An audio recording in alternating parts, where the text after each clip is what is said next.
A massive carcass lies shattered on the savannah as hyenas and saber-toothed cats tear into it with violent fury.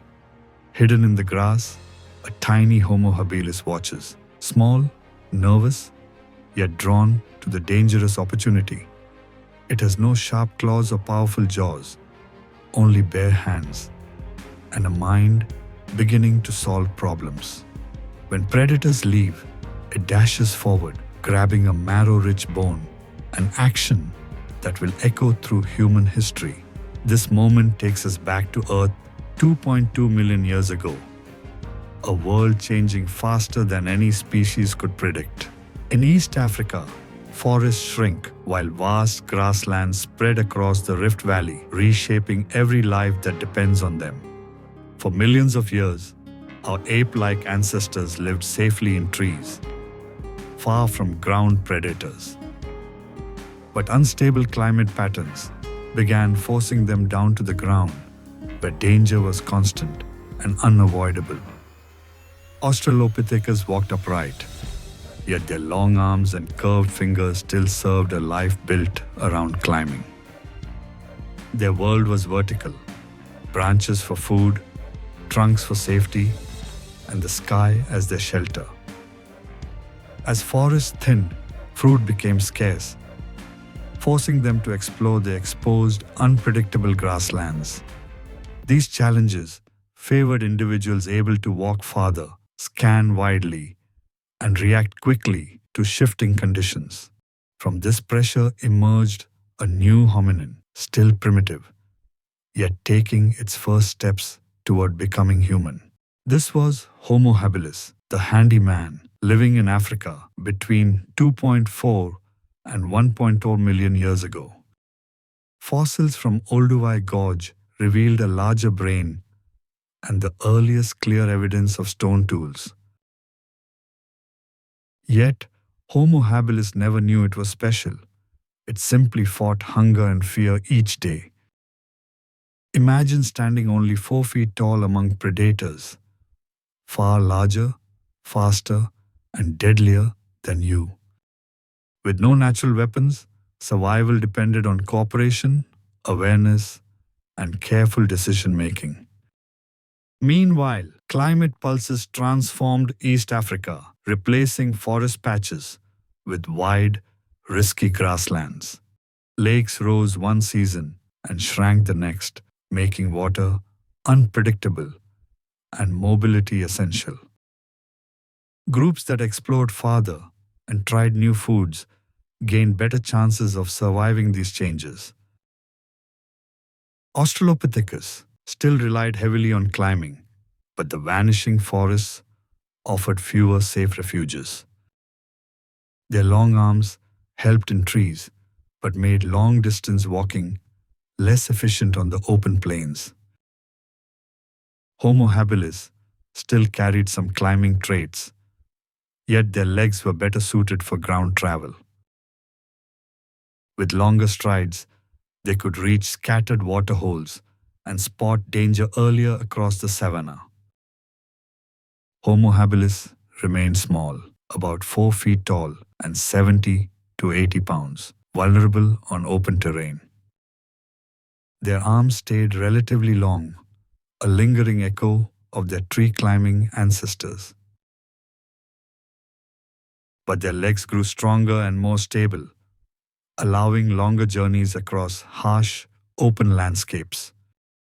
Their feet show arches, suited for walking, marking a major shift from primarily climbing to ground travel.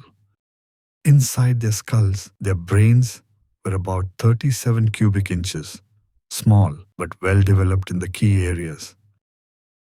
Regions tied to planning and tool use grew larger, giving them an edge in problem solving. This brain growth was costly, demanding richer, high-energy foods, often found in meat and marrow. But the savannah was ruled by predators far more powerful. Each day was a careful negotiation with death.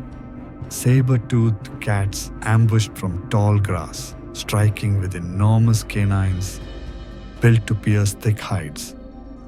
Hyenas of the time were larger and stronger, capable of crushing bones humans could barely break.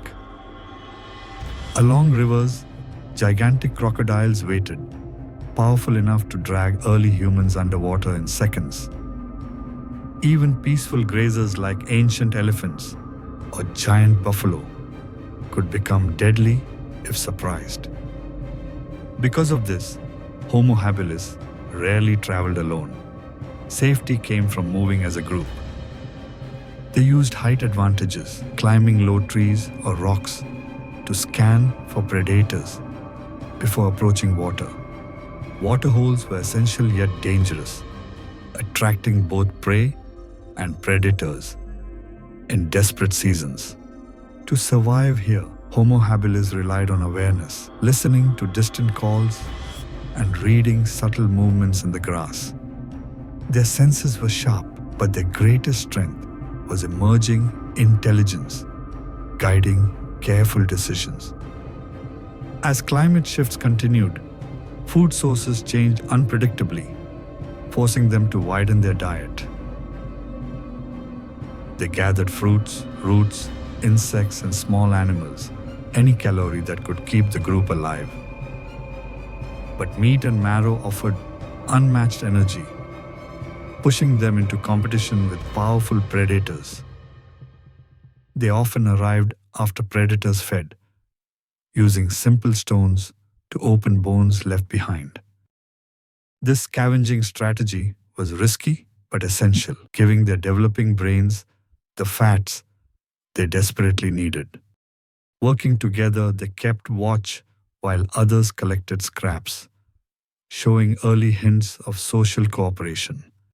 Each day demanded choosing the safest routes, timing movements, and reading threats long before they struck.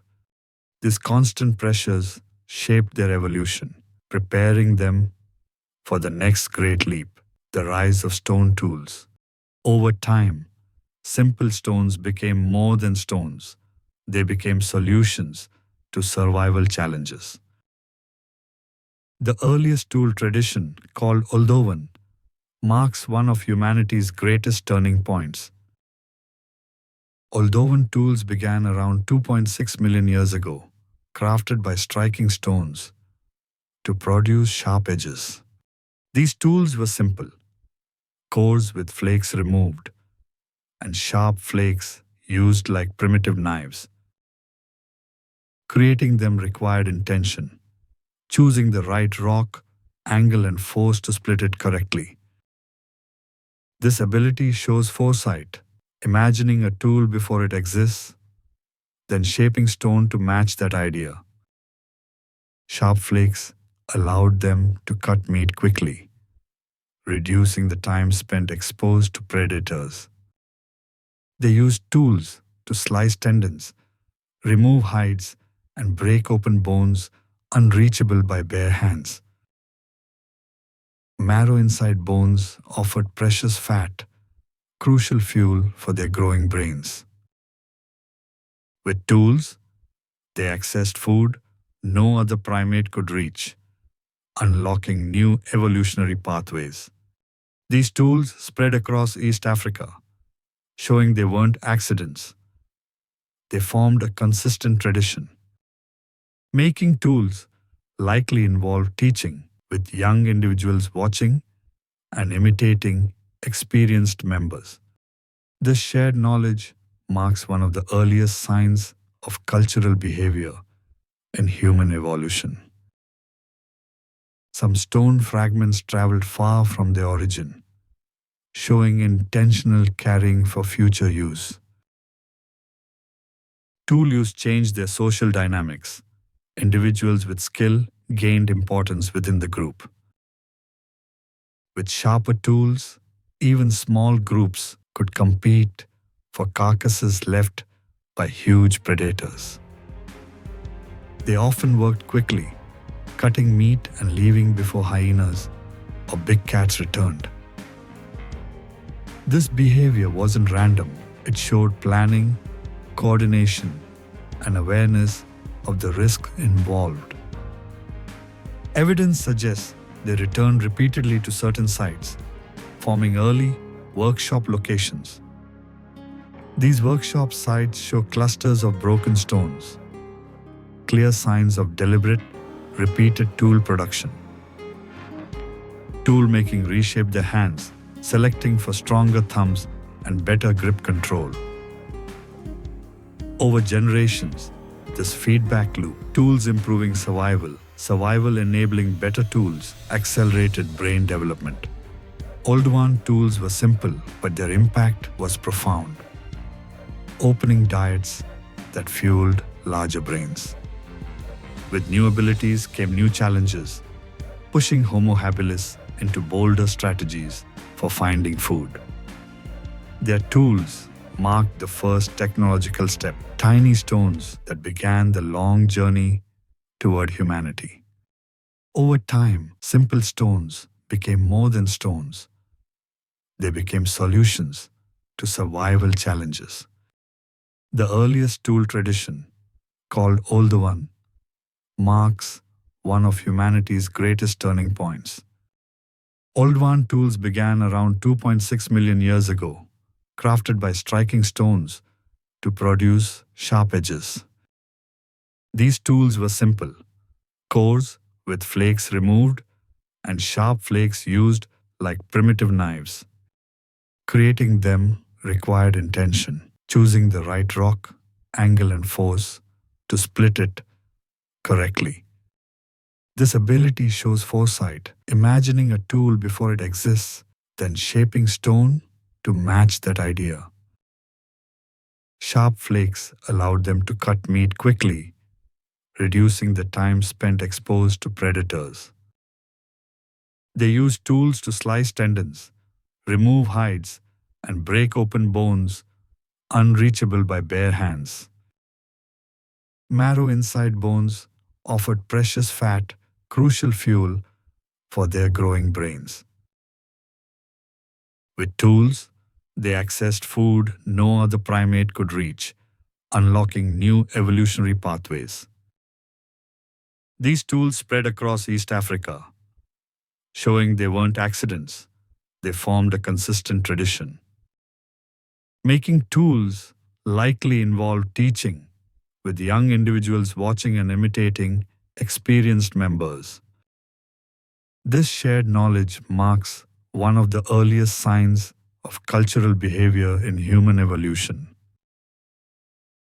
Some stone fragments traveled far from their origin, showing intentional carrying for future use. Tool use changed their social dynamics. Individuals with skill gained importance within the group.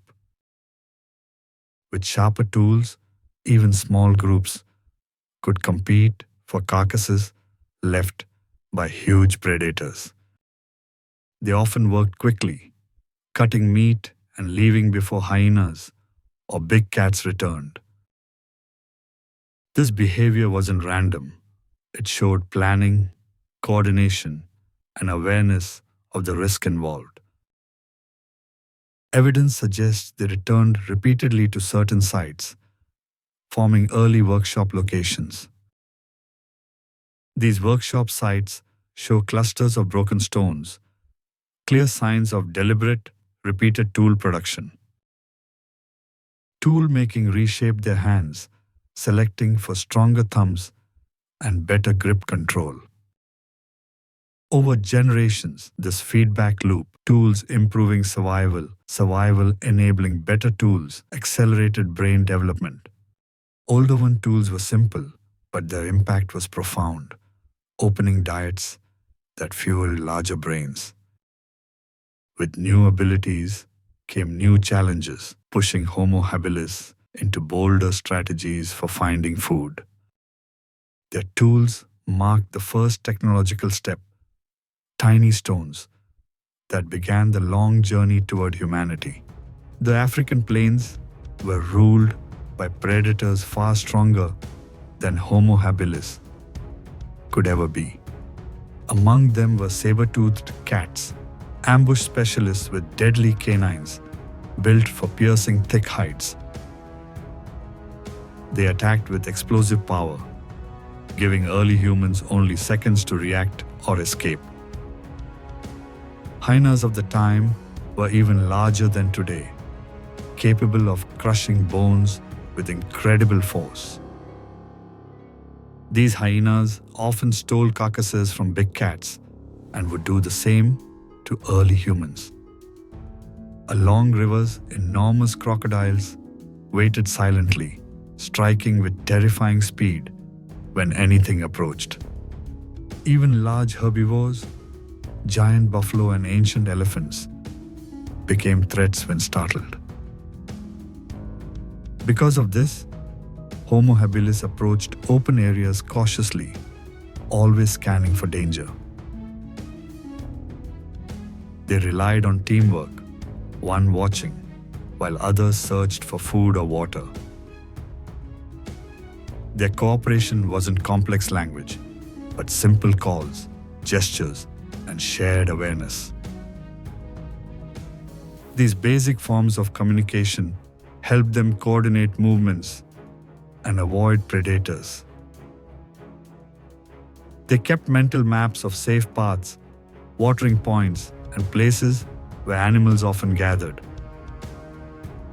Their days followed a rhythm, moving, searching, watching, always balancing hunger and danger. Rest came only briefly, often in sheltered spots with clear views of open terrain.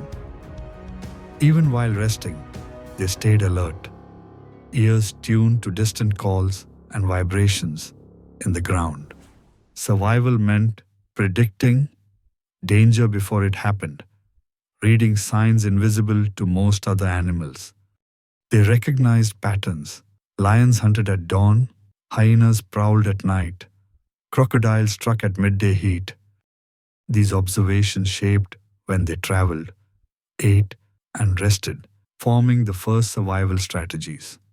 When danger grew too intense, they climbed low trees, remnants of an older lifestyle now used as refuge. Their mix of climbing ability and ground travel made them adaptable in a constantly shifting landscape. In open areas, they stayed low, moving quietly, letting the wind carry scents that warned them of danger. They learned to identify fresh tracks, blood scents, and bird behavior to anticipate predators nearby. Every decision mattered. Choosing the wrong path could lead straight into a predator's ambush. Over generations, these pressures sharpened their intelligence, selecting individuals who learned fastest. And soon, their survival would depend on even more than awareness. It would depend on each other. Constant danger made one thing clear. Survival depended not just on tools, but on staying together as a group. Typical groups likely held 10 to 30 members, giving them more eyes, more warning, and more chances to survive. Within these groups, tasks emerged naturally. Some searched for food, while others kept watch for predators. Their communication was simple: short calls, gestures, and expressive faces guiding movement and decisions. These signals helped them coordinate quickly, choosing safer routes, warning of danger, or gathering the group together. Mothers stayed central to the group, carrying infants close, while adults formed a protective ring around them. Infants had long childhoods, requiring years of learning, an early sign of increasing intelligence. Young individuals learned by watching adults gather food, use tools, and read danger in the landscape. This learning by observation created the earliest cultural transmission, knowledge passed from one generation to the next. Fossils show some individuals survived injuries that required long-term care, meaning groups supported their weak. Helping the injured demanded empathy, patience, and social cooperation, traits that would later define humanity. Over time, individuals remembered allies, recognized reliable partners, and formed long-lasting social bonds. Emotional signals grew important: fear, reassurance, and curiosity, conveyed instantly without complex language. Loose hierarchies likely formed, with confident, experienced individuals guiding travel and daily decisions. Leadership wasn't about dominance, but about knowledge: who best understood danger, food, and the landscape. Competition inside the group stayed low because cooperation offered far greater survival benefits. When food was scarce, sharing reduced conflict and kept the group stable through harsh seasons. Sharing also ensured young members saw survival techniques firsthand, preserving vital knowledge. Cooperation extended to defense. Members coordinated positions to shield vulnerable individuals from predators. During threats, adults stood outward, while mothers and infants stayed protected at the center. Such unity allowed them to explore new regions, take bolder risks, and survive shifting environments.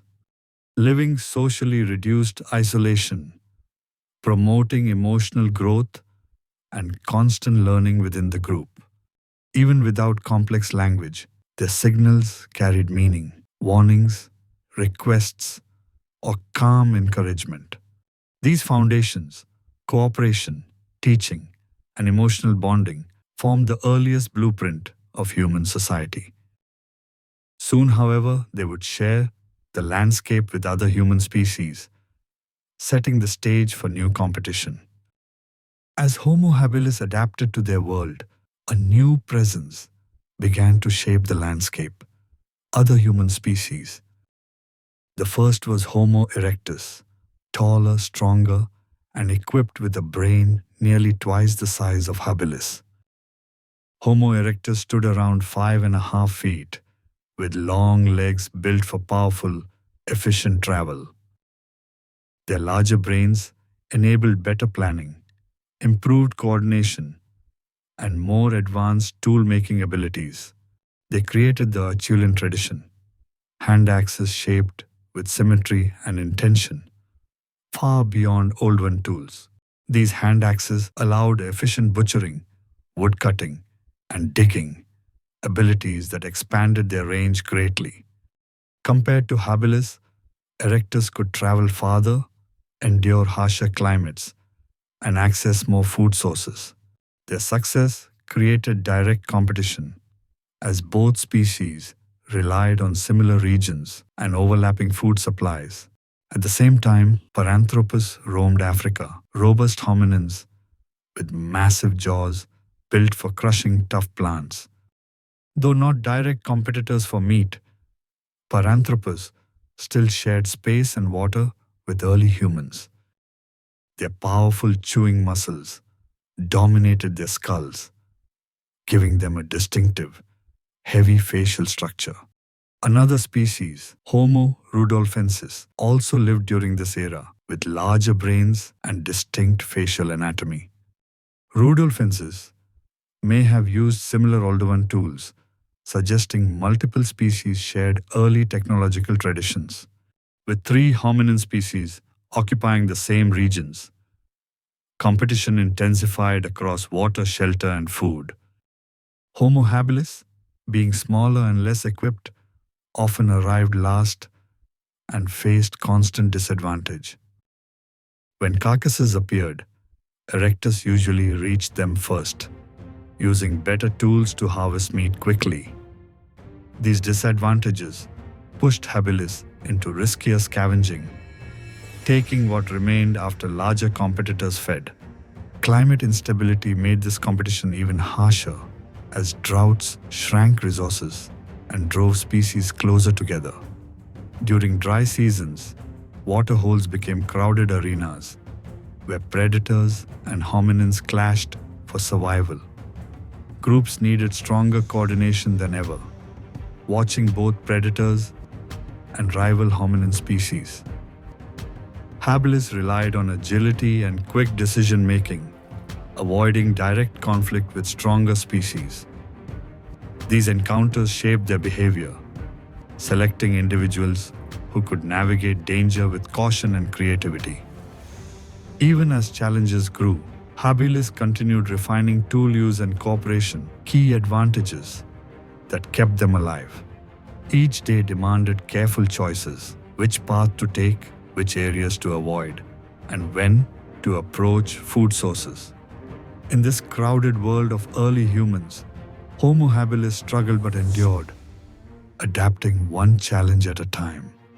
As competition with other human species intensified, the environment itself began shifting in dramatic and unpredictable ways. The Pleistocene brought rapid climate swings. Lush landscapes transformed quickly into dry, wind-blown plains. Rainfall shifted drastically, creating short periods of abundance, followed by long months of drought and scarcity. Lakes and rivers expanded during wet years, then shrank into muddy pools that barely supported life. Shrinking waterways forced animals and every hominin species to migrate more frequently in search of safe drinking spots. Here we Forest see a patches stark example that once of a sheltered changing landscape, Australopithecus where the nearly vibrant vanished, yellow leaving savannah vast pushes against open the grasslands retreating green exposed to forests. danger. In this changing world, Homo habilis faced new pressure, traveling farther with fewer safe places to hide. Their small bodies helped conserve energy, but they lacked the endurance and speed of Homo erectus. As erectus claimed the best water sources and prime scavenging sites, habilis relied on timing to avoid conflict. They approached water only when predators and stronger hominins had moved on, often late, often desperate. These delays meant they fed last, scavenging marrow and scraps left behind by larger competitors. Yet marrow provided rich fats essential for brain growth, allowing habilis to survive despite their disadvantages. As drought tightened its grip, wildlife crowded into shrinking habitats, increasing dangerous encounters for habilis. Predators, too, were drawn to these crowded waterholes, turning them into deadly gathering points. Navigating these hazards required sharper awareness, listening to birds, watching dust clouds, reading subtle movements. These pressures shaped behavior, selecting individuals capable of quick decisions and cautious, flexible strategies. Migration became a constant rhythm, following herds, avoiding predators, and searching for temporary safe zones. Groups moved strategically, choosing shaded paths, conserving energy, and relying on shared awareness. Cooperation became their shield. Scattered individuals were quickly lost to predators or dehydration. Working together, habilis took turns scouting ahead, guarding the rear, and watching for danger from all sides.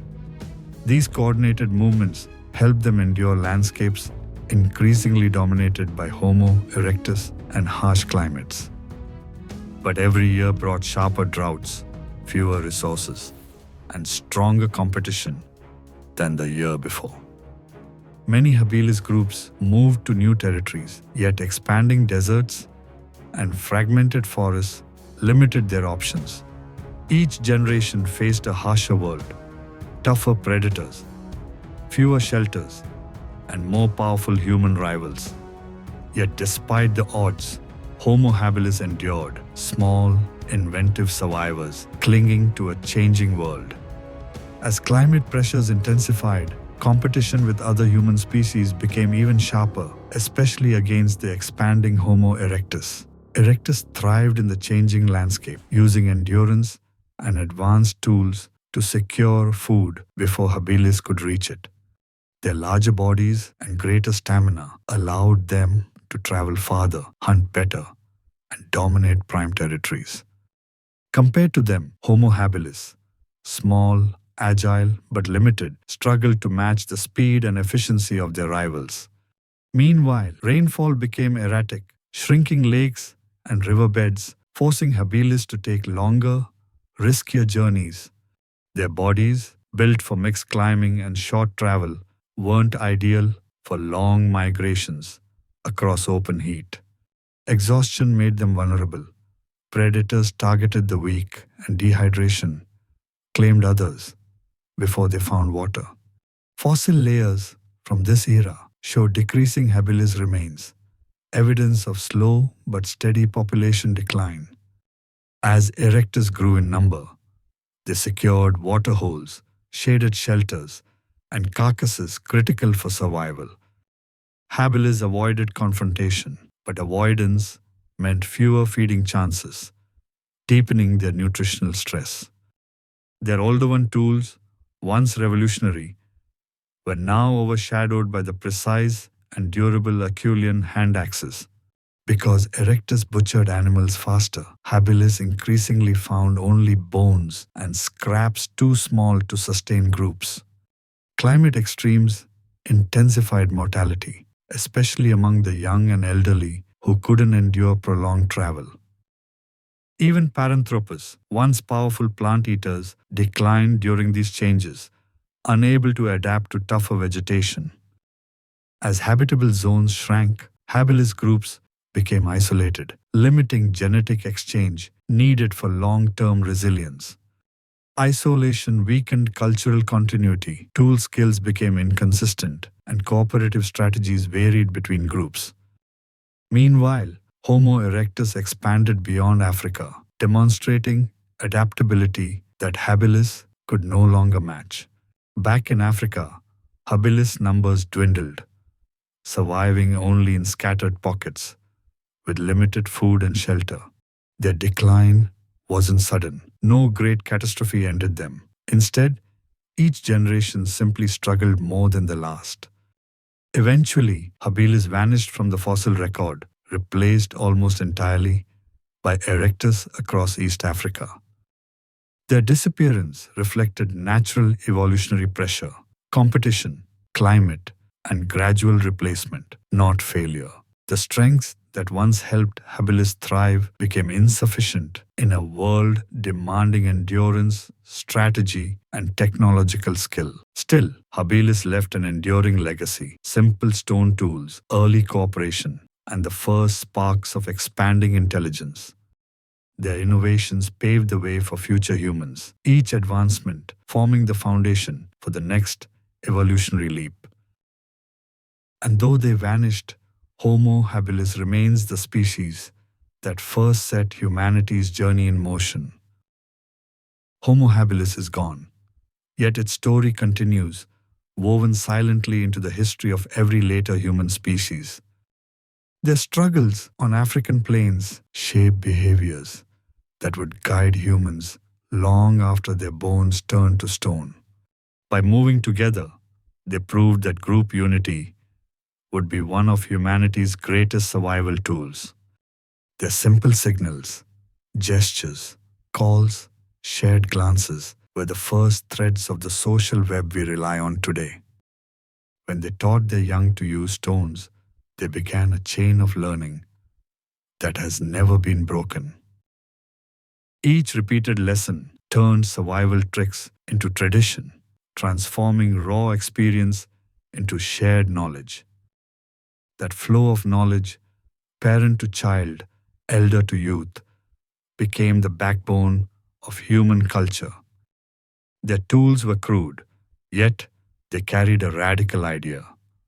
The world could be changed by thought and effort. This idea echoes every time a human improves a tool, writes a plan, or solves a problem. Their decisions to explore new foods nudged our lineage toward flexible diets and adaptable ways of living. By daring to scavenge from predators, they accepted risk in exchange for greater rewards. This willingness to take calculated risks still drives human exploration, from mountains and oceans to distant planets. Their mixed lifestyle, sometimes climbing, often walking, mirrored a deeper flexibility in body and behavior. That flexibility became a hallmark of our lineage, allowing future humans to occupy deserts, forests, and ice. Their constant alertness laid the groundwork for a modern awareness of patterns, dangers, and opportunities. Even their fears taught important lessons: where not to go, when not to drink, which paths to avoid. Over countless generations, such lessons accumulated, turning raw instinct into early strategy. When we coordinate in teams today, we are echoing patterns first practiced by small bands of Homo habilis. When we teach children by showing rather than telling, we follow a teaching style as old as habilis. When we gather around shared tasks, from building homes to cooking meals, we echo their ancient circles. Their story reminds us that humanity began not with perfection, but with small, uncertain steps taken together. They show that courage is not the absence of fear, but moving forward while fear walks beside you. In every tool we lift and every plan we make, a faint trace of Homo habilis still lives. They belong to a world of teeth and claws, yet chose thought and cooperation as their defense. Because they once dared to adapt, we are here now, able to look back and finally tell their story. Their world demanded constant adaptation, and every choice carved a tiny step in our evolutionary road. While they never knew their impact, each act of survival pushed humanity toward a new future. Their ability to reshape stone marked a turning point, the moment humans first changed nature with intention. From this small spark, technology would grow: hand axes, fire, shelters, and eventually complex societies. Every tool we use today stands on a foundation laid by beings who lived 2 million years ago. Their courage planted the first seeds of exploration, the instinct to seek new horizons even in danger. This instinct lives in us, in every journey, invention, and bold step beyond the familiar. Their hands, once shaping simple stones, began the long chain that would one day build spacecraft. Their minds, solving small daily problems, became the distant ancestors of human reasoning. Their social bonds, simple yet powerful, foreshadowed the deep emotional ties humans would one day form. Even their fears shaped us, teaching generations to read danger, sense patterns, and prepare for the unknown. Without Homo habilis, the story of humanity would lack its opening chapter, small, fragile, but full of potential. They were not perfect. They were not strong. They were not destined for greatness. Yet their persistence, step by step, day by day, became the spark that ignited our evolutionary rise. In every human achievement lies a faint echo of those first toolmakers on the African plains. Their journey reminds us that greatness begins with uncertainty and grows through courage to continue. Every step they took into the unknown carved a path that millions of years later we still walk today. From the small fires of curiosity, human innovation grew, spreading across continents and centuries. They could not imagine art, science, or civilization, but they carried the first spark of all three. Their lives were short, their tools simple, their world brutal. Yet they began the greatest journey ever taken. Humanity's rise was not sudden brilliance, but slow persistence, hand by hand, mind by mind. And somewhere in that long chain, Homo habilis lit the first spark that would guide all who followed. They were the first to shape the world around them, proof that intelligence begins long before perfection. Their legacy lives in every human mind that wonders, creates, questions, and dreams. And so, from a small being on ancient African plains began the story of us, the species still trying to understand itself.